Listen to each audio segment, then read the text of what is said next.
আসসালামু আলাইকুম, সবাইকে শুভেচ্ছা জানাচ্ছি। মাসুম মাহবুব। প্রিয় দর্শক, দেখছেন ওপেন দ্য ইউটিউব চ্যানেল এবং মাসুম মাহবুব ফেসবুক পেজ। সন্ধ্যার লাইভ সেশনে আবারও শুভেচ্ছা আপনাদের। পৃথিবীর যেই প্রান্ত থেকে যারা দেখছেন সবার জন্য শুভকামনা। কাতার থেকে দেখছি ভাই, হ্যাঁ আমি কাতারের ভাইকে দেখতে পাচ্ছি। দাম্মাম থেকে জাহাঙ্গীর গাজী ভাই। ভারতের প্রচুর বন্ধুরা যোগ হয়েছেন। কাকুরা, বিষ্ণুপুরী, জামসুলি, রাকিবুল্লাহ মন্ডল নাকি। প্রিয় দর্শক, যারা আজকে সারাদিন আমাদের লাইভগুলো দেখেছেন তারা হয়তো মোটামুটি আপডেট জেনে গেছেন যে ইরান এই লড়াইতে কিভাবে বিশ্ব মোড়লদের পরাজিত করে বিজয় লাভ করেছে। পৃথিবীর সবচেয়ে প্রযুক্তি নির্ভর সামরিক বাহিনীর মালিক ইসরায়েল এবং আমেরিকা। এই যুদ্ধে এসেছিল 2 থেকে 6 দিনের জন্য। টার্গেট ইরানের রেজিম চেঞ্জ করা, সরকারের পতন ঘটিয়ে পুতুল সরকার বসানো। 25 ফেব্রুয়ারি থেকে এই লড়াইটা শুরু হয়ে 40 দিন টানা চলে। অজস্র মানুষের প্রাণ যায়। গালফ কান্ট্রি, ইসরায়েল, মার্কিন বেজ এবং ইরানের ব্যাপক ক্ষতি হয়। শেষ পর্যন্ত যেদিন ইরানের ভেতরে কমান্ডো বাহিনী পাঠিয়ে আমেরিকা অভিযান পরিচালনা করে, সেই দিন ঘটে একটা নাটকীয় ঘটনা। এই নাটকীয় ঘটনাটি হলো এই যুদ্ধের মূল মোড় ঘোরাবার টার্নিং পয়েন্ট। এই জন্য এটাকে বারবার আমাদের উল্লেখ করতে হবে। কি সেটা আগে একটু আপনাদের বলে নেই। যখন আমেরিকা ইরানে অভিযান চালাবে পাইলট উদ্ধারের নাম করে, টার্গেট ছিল ইস্পাহান নিউক্লিয়ার ধ্বংস অথবা ইউরেনিয়াম চুরি করা। ইরান পূর্বেই এটি জেনে যায় বিভিন্ন ইন্টেলিজেন্স তথ্যের মাধ্যমে। ট্রাম্প চেয়েছিল একটি ফেস সেভিং, ইরান তাকে ফেস সেভিং দেয়নি। তারপর ট্রাম্প দেখলেন যে ধাপে ধাপে তিনি শুধু মার খাচ্ছেন, তার সেনারা মার খাচ্ছে, ইসরায়েল মার খাচ্ছে, গালফ কান্ট্রি মার খাচ্ছে। তখন বিভিন্ন জায়গা থেকে তাকে বলা হলো, আপনি ছোটখাটো একটা বিজয়কে প্রেজেন্ট করে যুদ্ধটা বন্ধ করে দেন। কিন্তু ইরান কোনোভাবেই আমেরিকাকে জিততে দিচ্ছিল না, কোনো একটা সাইড দিয়েও না। ইরানকে বিভিন্নভাবে পাকিস্তান, মিশর, কাতার বার্তা দিচ্ছিল যে ট্রাম্পকে কোনো একটি জায়গায় ছোট একটা বিজয় দিয়ে দাও, ট্রাম্প যুদ্ধ বন্ধ করে চলে যাক। ইরান বলছে যে কোনো সুযোগ নেই, একটি পথ খোলা, আমাদের 10 থেকে 15টি শর্ত আছে, ট্রাম্প মেনে নেক, আমি ট্রাম্পকে ফেস সেভিং এর পথ করে দেব। প্রশ্ন হলো, আমেরিকা ইরানের এই শর্তগুলো যদি মানে তাহলে আমেরিকার বিশ্বমোড়ল খ্যাতিটি শেষ হয়ে যায়, ট্রাম্পের অহংকারের চাদর খুলে পড়ে যায়, আগামী নির্বাচনে ট্রাম্প পরাজিত হচ্ছে। কোনোভাবেই ট্রাম্প এটি মানতে পারছিল না। বারবার পাকিস্তান এই বার্তা ইরানকে দিচ্ছিল, কিন্তু ইরান মানছিল না। এই সুযোগে ইসরায়েল একাধিকবার তাদের গুরুত্বপূর্ণ ব্যক্তিদেরকে শুট করে ফেলে দিচ্ছিল স্ট্রাইক চালিয়ে। এরপরে আমেরিকা তার কমান্ডো বাহিনীকে, তার প্রধান চিফকে সরিয়ে দিয়ে নতুন চিফ বসিয়ে ইরানের ভেতরে কমান্ডো অপারেশন শুরু করে। C-130 ব্ল্যাক হক হেলিকপ্টার, HQ-9 সহ, MQ-9 সহ অনেকগুলো ড্রোন, আরও অনেক যুদ্ধ বিমান প্রবেশ করে ইরানে। আমেরিকা প্রথমে যে কাজটি করে, ইরানের রাডার সিস্টেমকে অকেজো করে দেয়। কিন্তু ইরান রাডার সিস্টেমকে যে বিকল্প পথে অন রাখে এটি আমেরিকা বুঝতে পারে না। যখন আমেরিকা ইরানে প্রবেশ করে, আমেরিকার ধারণা ছিল যে ইরান এই বিষয়ে কিছু জানে না। কিন্তু চীন প্রতি মুহূর্তে রিয়েল টাইম ইন্টেলিজেন্স সোর্সে ইরানকে সকল তথ্য দিচ্ছিল।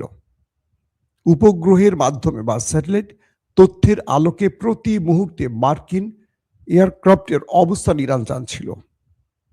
ইরানের সেনাবাহিনী পরিকল্পনা করেছিল যে তারা প্রথমেই অ্যাটাক করবে না, তারা আমেরিকাকে না জানার ভান করে মাটিতে নামতে দেবে, এরপর অ্যাটাক শুরু করবে। ইরানের পুলিশ, নিরাপত্তা বাহিনী, IRGC সদস্য, সেনাবাহিনীর সদস্য এবং ইরানের সাধারণ জনগণ, যাদের কাছে একটা ছোট পিস্তলও আছে, তারাও লোড করে নেমে গেছে আমেরিকা বধে। যখন C-130 ইরানের মাটিতে পা রাখে, চারদিক থেকে যখন অ্যাটাক শুরু হয়, তখন কোনো কুল কিনারা খুঁজে পায় না মার্কিন কমান্ডো বাহিনী, মেরিন সেনারা। পরপর দুটো C-130 ধ্বংস হয়ে যায়। আরও যে দুটো ছিল, সে দুটো কোনো রকম কিছু সেনাকে নিয়ে পালাতে পারে এবং বহু মার্কিন এবং ইসরায়েলি সেনা ওপারে চলে যায়। ট্রাম্প সিচুয়েশন রুম থেকে পুরো দৃশ্যগুলো দেখছিলেন। ট্রাম্প সঙ্গে সঙ্গে সেখানকার যিনি প্রধান দায়িত্বে ছিলেন তাকে নির্দেশ করলেন, তোমরা আগে জীবন বাঁচিয়ে চলে আসো, ইরান তোমাদের ঘিরে ফেলেছে। কারণ সেনাবাহিনীদের শরীরে বডি ক্যাম অন করা ছিল। ট্রাম্প তার কন্ট্রোল রুম থেকে সব দেখছিলেন। এই পরিস্থিতিতে ট্রাম্প বুঝলেন যে ইরানে তার এই অপারেশন ব্যর্থ হয়ে গেছে। মার্কিনীরা প্রায় 1.5 ডজন এয়ারক্রাফট হারিয়ে কোনো রকম গাদাগাদি করে যে কটা বাকি ছিল সেগুলো করে চলে এসছে, কিন্তু বিশাল সংখ্যক এয়ারক্রাফট পাশাপাশি তাদের কমান্ডো বাহিনী সেখানে শেষ হয়ে যায়। এরপর ট্রাম্প দেখলেন যে তিনি তার জাতিকে, বিশ্বকে কোনো বার্তা দিতে পারছে না, কারণ ইরান এটিকে ফলো করে প্রচার করবে। কিন্তু কৌশলে ইরান এখানে একটু নীরব থাকলো, কারণ আমেরিকাকে এত বড় ধাক্কা দিয়ে ইরান একটু অবাকই হয়ে গেল যে কি করলাম আমরা। আমেরিকা তো নিউক্লিয়ার অ্যাটাক করে বসতে পারে, কিন্তু বিভিন্ন সোর্সে রাশিয়ান কিংবা চীন বা আদার্স গণমাধ্যমগুলো বা যারা ট্রাম্পকে পছন্দ করে না, মার্কিন গণমাধ্যমগুলো এই সংবাদগুলো ফলো করে প্রচার করে। ট্রাম্প তার জেনারেলদের নিয়ে গুরুত্বপূর্ণ বৈঠকে বসে পড়েন কিভাবে ইরানকে শেষ করা যায়। এরপর পরিকল্পনা হয় নিউক্লিয়ার অ্যাটাকের। নিউক্লিয়ার অ্যাটাকের পরিকল্পনার পর ট্রাম্প ট্রুথ সোশ্যাল অ্যাকাউন্টে ঘোষণা করেন তিনি একটি সভ্যতাকে ধ্বংস করে দেবেন, মানে ইরানকে পুরো মাটির সাথে মিশিয়ে দেবেন, এবং বলছিলেন এই সভ্যতা শুধু ধ্বংস হবে না, এখানে আর কোনোদিন কোনো মানুষ বসবাস করতে পারবে না। তার মানে কোটি কোটি মানুষকে শেষ করার ঘোষণা দেন। ট্রাম্পের বিশ্বাস ছিল এই ঘোষণার পর ইরান কোনো না কোনোভাবে তার কাছে আলোচনার প্রস্তাব পাঠাবে সিজ ফায়ারের জন্য, যুদ্ধবিরতির জন্য। কিন্তু ইরানের জনগণ রোডে নেমে গেল, সড়কে নেমে গেল, আল্লাহু আকবার তাকবীরে পুরো ইরান কাঁপিয়ে তুলল। সঙ্গে সঙ্গে ইরানের বিভিন্ন সামরিক ডিপার্টমেন্ট, ব্যাটালিয়নগুলো যুদ্ধের প্রস্তুতি নেওয়া শুরু করলো। ইরান মাটির নিচ থেকে, মিসাইল শহর থেকে হাজার হাজার মিসাইলগুলোকে আপলোড করলো মার্কিন বেজ, ইসরায়েল এবং গালফ কান্ট্রিকে টার্গেট করে। এই তথ্যগুলো পাকিস্তানের মাধ্যমে ইরানের কাছে পৌঁছে যায় যে আমেরিকা বা ইসরায়েল যদি ইরানে নিউক্লিয়ার অ্যাটাক করে, সেক্ষেত্রে ইরান প্রথমে নিউক্লিয়ার পরীক্ষা চালাতে পারে। এই নিউক্লিয়ার পরীক্ষার মানে হলো এটি দিয়ে বিশ্বকে তথ্য দেয়া যে ইরানের কাছে নিউক্লিয়ার আছে। এই বিষয়টি এখনো চূড়ান্ত লেভেলে ইরান বলেনি, কিন্তু গণমাধ্যম কিছু কিছু দাবি করেছে, তাই আপনাদের জানালাম। ইরান শুধু বলেছে যে আমাদের ঝুড়িতে থাকা সবচেয়ে ভয়ঙ্কর মিসাইল আমরা প্রস্তুত রেখেছি, যেগুলো পৃথিবী এর আগে কখনো দেখেনি, আমরা পৃথিবীকে দেখাতে যাচ্ছি। আমেরিকা প্রথমে ভেবেছিল ইরান হয়তো হালকা বাতাস দিয়ে আমেরিকাকে ভয় দেখাচ্ছে, কিন্তু তাদের ইন্টেলিজেন্স সোর্সগুলো, মোসাদ এবং সিএর সোর্সগুলো জানালো ইরান সত্যিকার অর্থেই ভয়াবহ মিসাইলগুলোকে, সবচেয়ে বিপজ্জনক মিসাইলগুলোকে রেডি করেছে ইরানের কি বলবো আইআরজিসির পক্ষ থেকে শত্রুর বিরুদ্ধে। ট্রাম্প চিন্তা করলেন একটা ভুলে পুরো পৃথিবী ধ্বংস হবে কিনা। ট্রাম্পকে পুরো ওয়াশিংটন, হোয়াইট হাউস, পেন্টাগন একসাথে চেপে ধরল, আক্রমণ বন্ধ করো। ট্রাম্প পড়ে গেলেন চাপে, কি করবেন তিনি। ওদিকে আলটিমেটামের আছে মাত্র আর 2-2.5 ঘন্টা। তিনি একটি পোস্ট করলেন, লিখলেন, লিখে সেটি শাহবাজ শরীফ, পাকিস্তানের অবৈধ প্রধানমন্ত্রীকে পাঠালেন, বললেন তুমি তোমার অ্যাকাউন্ট থেকে এটা পোস্ট করো। শাহবাজ শরীফ সেই পোস্টটি করলেন, লিখা ছিল যে, মানে শাহবাজ শরীফ যে পোস্ট করলেন সেখানে তার লেখা ছিল drop Pakistan PM message on x.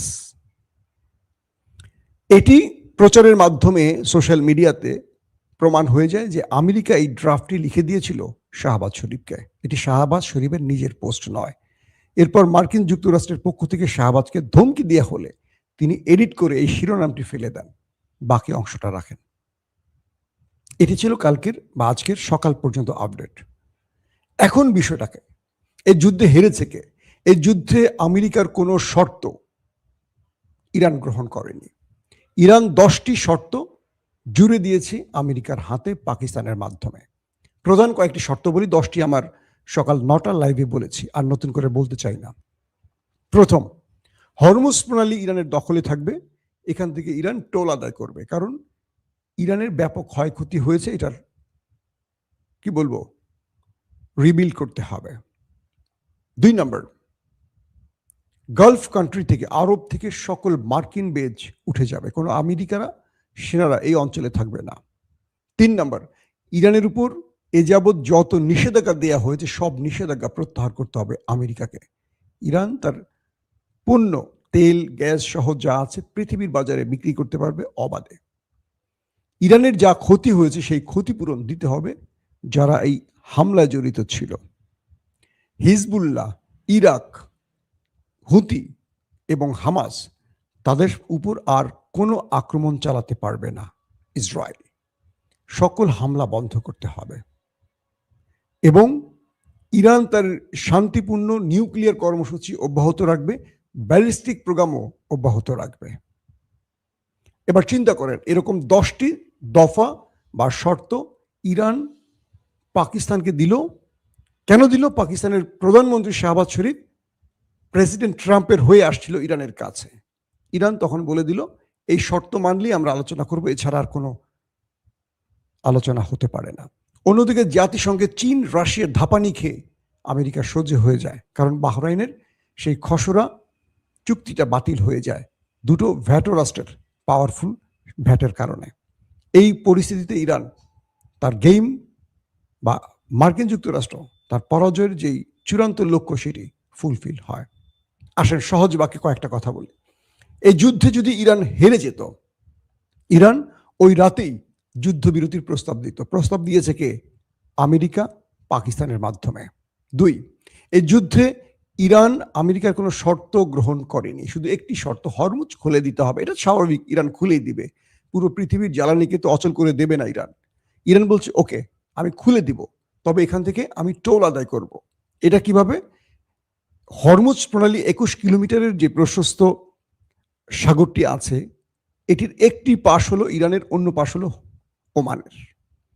Iran এখন থেকে ওমানের মাধ্যমে, ওমানের সাথে যোগ সাদস্যেই এটির কন্ট্রোল নেবে এবং যে জাহাজগুলো যাবে তাদের নিরাপত্তা দেবে। বিনিময় প্রায় $2 মিলিয়ন মার্কিন ডলার গ্রহণ করবে, মানে $20 লক্ষ তারা গ্রহণ করবে জাহাজগুলোর পক্ষ থেকে, এবং এখানে আর কেউ হাত দিতে পারবে না। এটা ইরানের মানে নিজস্ব অধিকার থেকে এটি করা সম্ভব। পাশাপাশি ইরানের মধ্যে আর কখনো হামলা করতে পারবে না ওই দেশ দুটো, এটিকেও সেই শর্তে জুড়ে দেওয়া হয়েছে। তো ইরানের এই পরিস্থিতির আলোকে মার্কিন প্রেসিডেন্ট ট্রাম্প যখন মেনে নিয়েছেন এবং তিনি নিজেকে বিজেতা ঘোষণা করলেন, তখন আমেরিকার গণমাধ্যম বলছে ভিন্ন কথা। আমেরিকা বলছে ইরান তার সকল অধিকার ফিরে পেয়েছে যে যুদ্ধের মাধ্যমে, সেখানে ইরান হারলো কি করে? ইরান তো জিতে গেল, কারণ ইরানের লক্ষ লক্ষ জনগণ রাস্তায় নেমে উৎসব শুরু করে দিল। আল্লাহু আকবার, আল্লাহু আকবার স্লোগানে পুরো ইরানকে প্রকম্পিত করলো। অন্যদিকে আমেরিকা নিস্তব্ধ হয়ে গেল, হোয়াইট হাউস অনেকটা নীরবতার মধ্যে পড়ে গেল। ইসরায়েল এখন তার ভেতরে উদ্ধার অভিযান চালাচ্ছে, ভেতরে এত মিসাইল অ্যাটাক চালিয়ে লন্ড ভন্ড করে ফেলেছে, যেটা সেই দেশের জনগণ এর আগে কখনো দেখেনি, কল্পনাও করেনি।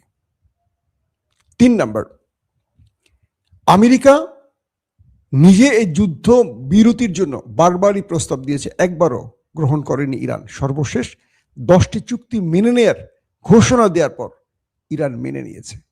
এই যুদ্ধে ইরানের পাশে অতন্ত্র প্রহরী হয়ে বন্ধু হয়েছিল চীন, রাশিয়া। প্রথম দিন থেকে শেষ দিন পর্যন্ত এই দুটো দেশ তাদের সর্বোচ্চ সহযোগিতা করেছে এবং জাতিসংঘেও ইরানের পক্ষে ভোট দিয়ে আমেরিকাকে ব্যর্থ প্রমাণ করেছে।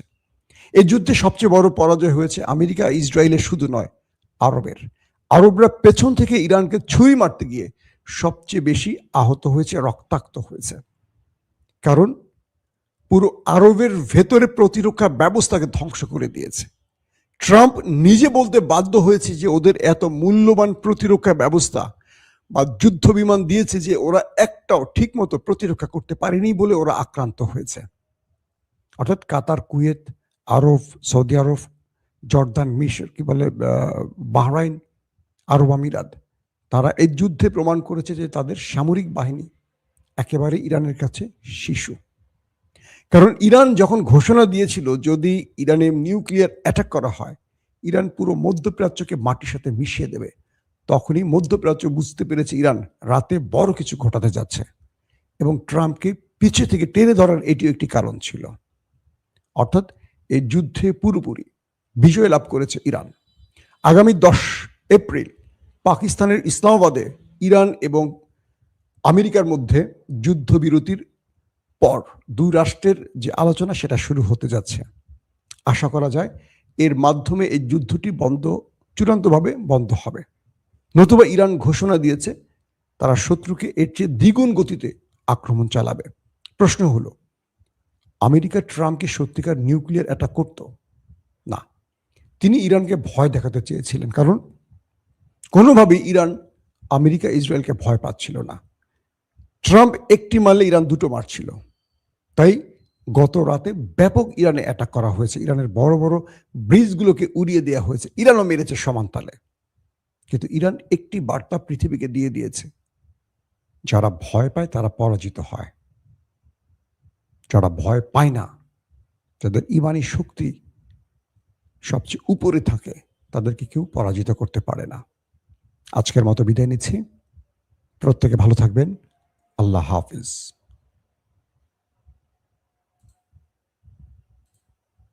ওপেন দাইস মানে সত্যকে সত্য বলা, মিথ্যেকে মিথ্যে বলা। আমরা শোনা কথা নয়, চোখে যা দেখি তাই বলি।